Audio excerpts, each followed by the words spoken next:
It was just past midnight when the silence around Senator John Kennedy's mansion was broken by the faint crunch of footsteps on gravel. The moonlight revealed two masked figures creeping along the edges of the sprawling estate, their breaths quick with both fear and greed.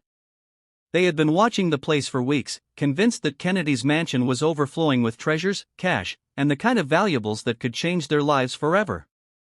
What they didn't know was that what awaited them inside wasn't wealth, it was wisdom, grit, and a man they would never forget. The thieves were not hardened criminals.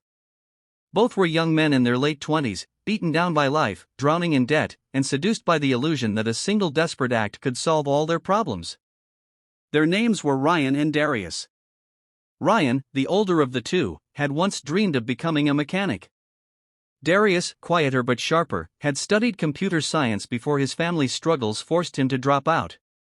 Now, standing in the shadow of Kennedy's home, they were about to risk everything for what they thought was an easy target. Inside, Senator Kennedy wasn't asleep. He had a habit of staying up late, sipping sweet tea in his study, his nose buried in books of history and philosophy. His life had taught him something about storms, financial storms, political storms, even personal storms.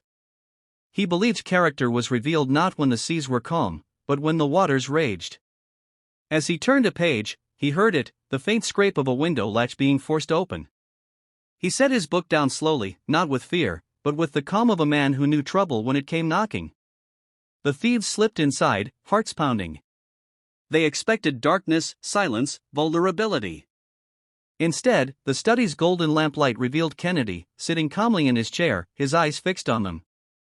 He didn't yell, didn't scramble for a weapon, didn't even look afraid. Instead, he leaned back and said in his familiar southern drawl, "Boys, you picked the wrong porch to knock on tonight." The words froze Ryan and Darius in their tracks. Their plan, intimidation, a quick grab and go, crumbled instantly. Kennedy's composure was disarming, even haunting. He didn't call security, didn't dial the police. Instead, he gestured to the chairs across from him. "If you came here for money, sit down first. Let's see if you're poor in pocket, or poor in spirit." Reluctantly, the two sat. Their masks came off under Kennedy's steady gaze. Shame filled the room, thick as smoke.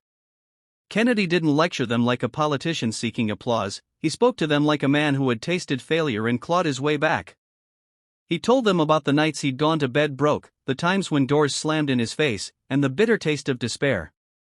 But he also told them about resilience, the choice to fight with dignity rather than surrender to darkness. Ryan broke first, tears streaming down his face. He admit.